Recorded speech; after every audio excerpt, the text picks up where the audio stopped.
Hola, gusto en saludarte. Este es el primero de dos videos en el que trataremos el tema de la hipótesis de la endosimbiosis. Obviamente, por las características de este canal, lo haremos desde un punto de vista molecular o tratando de enfatizar en los ácidos nucleicos. Esta hipótesis de endosimbiosis fue originalmente postulada por Lynn Margulis y pues empezaremos este video con algo introductorio, ¿no? Entonces imagina la Tierra primitiva en donde ya había vida y los organismos que habitaban la Tierra muchísimo antes que los dinosaurios eran organismos heterótrofos que liberaban dióxido de carbono como el producto final de la oxidación de su alimento. Y ojo, en ese momento, en la atmósfera, todavía no había oxígeno. Pero había que comer y entonces empezaron a diseminarse este tipo de organismos con la subsecuente liberación de dióxido de carbono a la atmósfera. Entonces, en ese entonces no había oxígeno, pero algo que había, vamos a decir, gratis y disponible era la luz solar. Y entonces, ¿qué pasó? Se facilitó el surgimiento de organismos que podían atrapar este CO2 para fabricar, para producir su propia biomasa, pero para eso necesitaban energía. Y la energía la tomaban de la luz solar. Producían su ATP gracias a la luz solar. Y como consecuencia de este proceso, se liberaba oxígeno a la atmósfera, lo cual facilitó a posteriori el surgimiento de los organismos aerobios. Y es ahí donde empieza la historia de la hipótesis de la endosimbiosis. Entonces, hace millones de años había una bacteria aerobia heterótrofa que pertenecía a las proteobacterias. Las proteobacterias actuales son bacterias muy comunes, yo creo que todos conocemos, Escherichia coli, Salmonella, Pseudomonas. Y pues obviamente esta bacteria tenía su DNA con toda la información genética necesaria para que sobreviviera.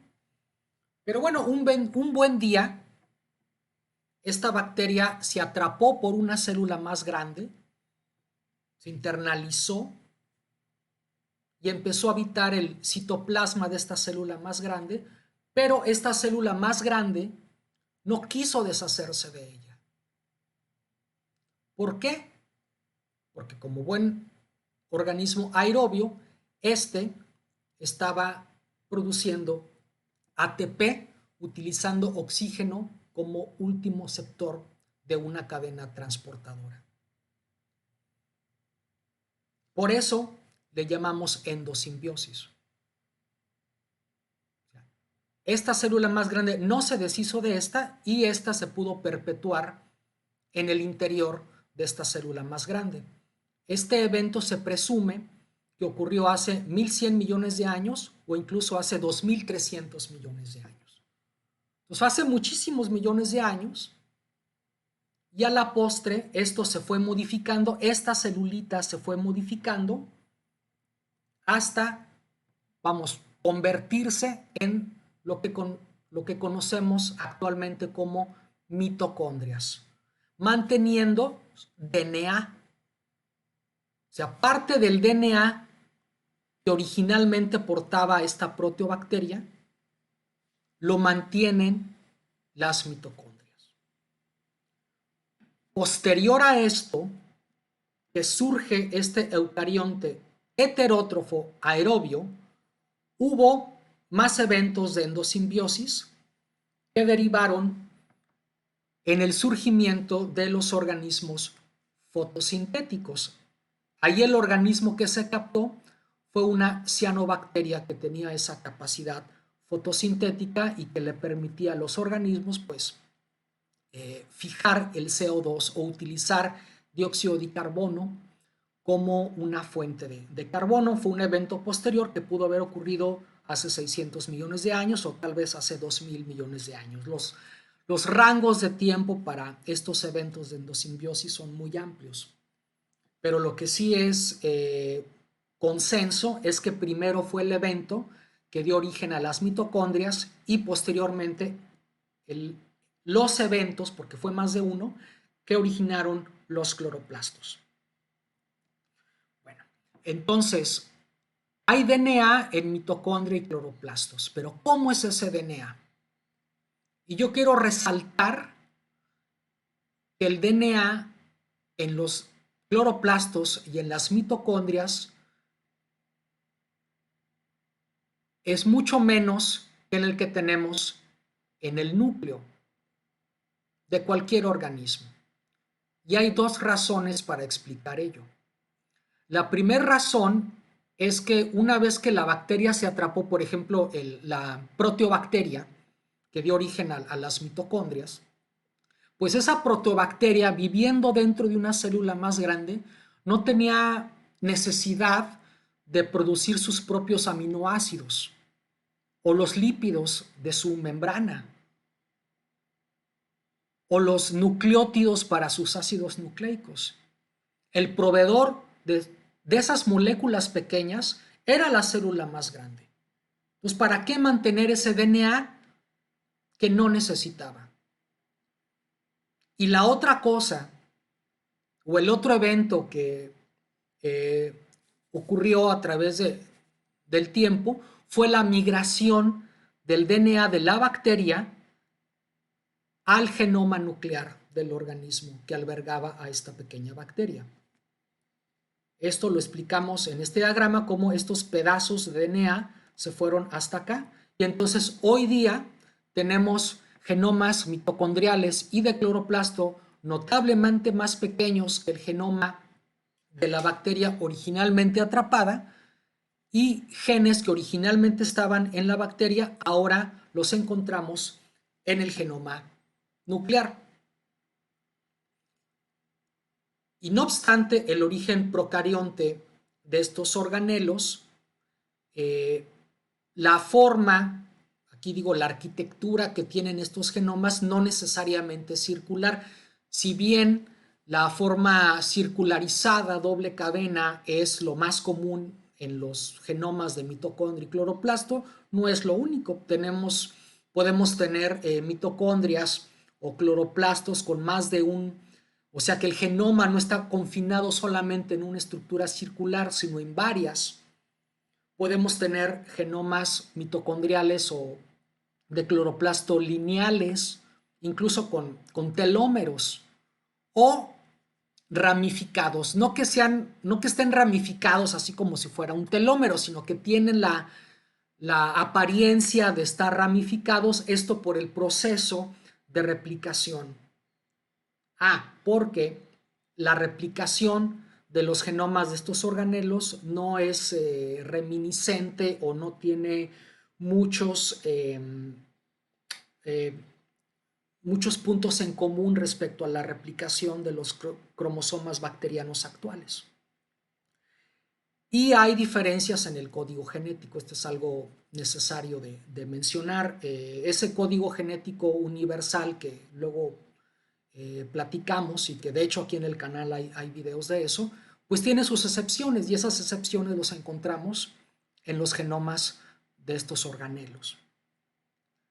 Y algo que, bueno, para mí es muy interesante y no quise dejar de mencionarlo, es que en estos organelos encontramos genes con intrones, pero esos intrones no se remueven de la misma forma en la que se remueven los intrones en genes nucleares. Y, bueno, de hecho podríamos hacer otro video para explicarlo, ¿no? Pero se considera que estos intrones de los organelos de alguna manera también influyeron en la reducción del tamaño del genoma. Y bueno, aquí tenemos una comparación de los genomas de mitocondria, también conocidos como mitogenomas, y el genoma de una proteobacteria actual, Escherichia coli. E. coli tiene un genoma de 5 millones de pares de bases. Para manejar las mismas unidades son 5000 kbs. Y checa, por ejemplo, con el mitogenoma de la planta de arroz, 400 kbs, notablemente menos. Las levaduras tienen un mitogenoma de 78 kbs. Humanos, y de hecho cualquier mamífero, 17 kbs. O por ahí, en el caso de mamíferos, el genoma mitocondrial está por alrededor de los 17 kbs. Y hasta donde yo sé, el mitogenoma más pequeño es el del Plasmodium, el agente causal de la malaria, que tiene un tamaño de tan solo 5.9 kbs, es casi 1000 veces más pequeño que lo que tenemos en Escherichia coli. Y bueno, ha habido una reducción notable de tamaño, pero aún así los genes que se han mantenido pues son esenciales para la función mitocondrial. En estos mitogenomas encontramos entonces genes para la producción de energía, para el transporte electrónico, pero también encontramos genes para la expresión de los genes ahí codificados.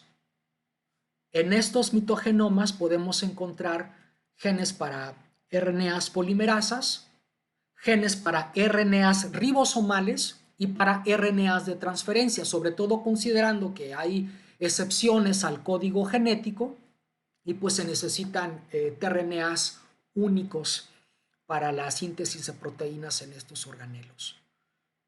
También resalta que no hay regiones sinténicas, es decir, que no hay tramos importantes de tamaño de DNA que se mantengan en las mitocondrias de los diferentes organismos. Y bueno, aquí tenemos una comparación un poco más específica de los mitogenomas de la levadura de la cerveza Saccharomyces de 78 kbs y de los humanos de 17 kbs.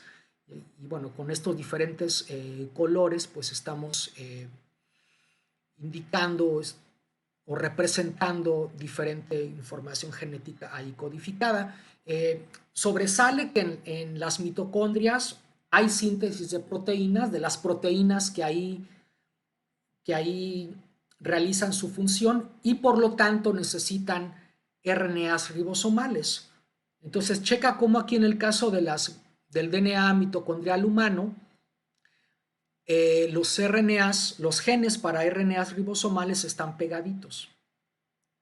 Pero en el caso de las mitocondrias, de las levaduras, estos están separados. Tenemos tRNAs dispersos, pero la localización y la dispersión de estos tRNAs en humanos es distinta de la que tenemos en las levaduras. Tenemos obviamente genes para la producción de energía que no son 100% idénticos, no son los mismos. En el caso de las mitocondrias humanas no hay intrones, pero sí hay en el caso del DNA mitocondrial de levadura, que de alguna manera contribuye a esa diferencia en el tamaño.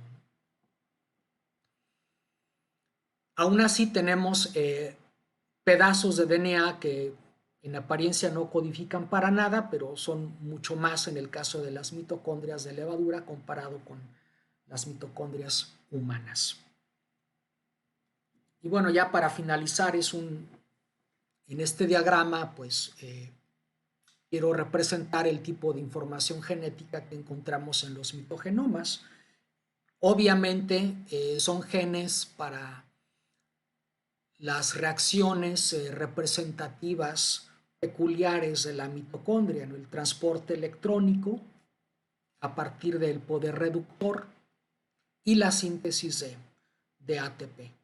Entonces, algunos de estos genes los encontramos en los mitogenomas, ahí se expresan, las proteínas ahí se traducen, por lo que se necesitan ribosomas especiales que se llaman mitorribosomas, cuyos componentes de RNA ribosomal están codificados ahí mismo en la mitocondria y, por ejemplo, en el caso de las levaduras, estos mitorribosomas están anclados a la membrana de las mitocondrias y así se facilita la incorporación de las proteínas en los diferentes complejos del transporte electrónico. Obviamente, no todos los genes que codifican para las proteínas de estos complejos están codificados en los mitogenomas. Hay genes que están codificados en el genoma nuclear, pero son parte de esos genes que a través de la evolución han estado migrando al núcleo. Ahí se expresan, las proteínas se traducen en el citoplasma y posteriormente migran a la mitocondria para incorporarse en estos complejos. Pues bien, esto es todo por este video. En el siguiente video seguiremos tratando este interesante tema.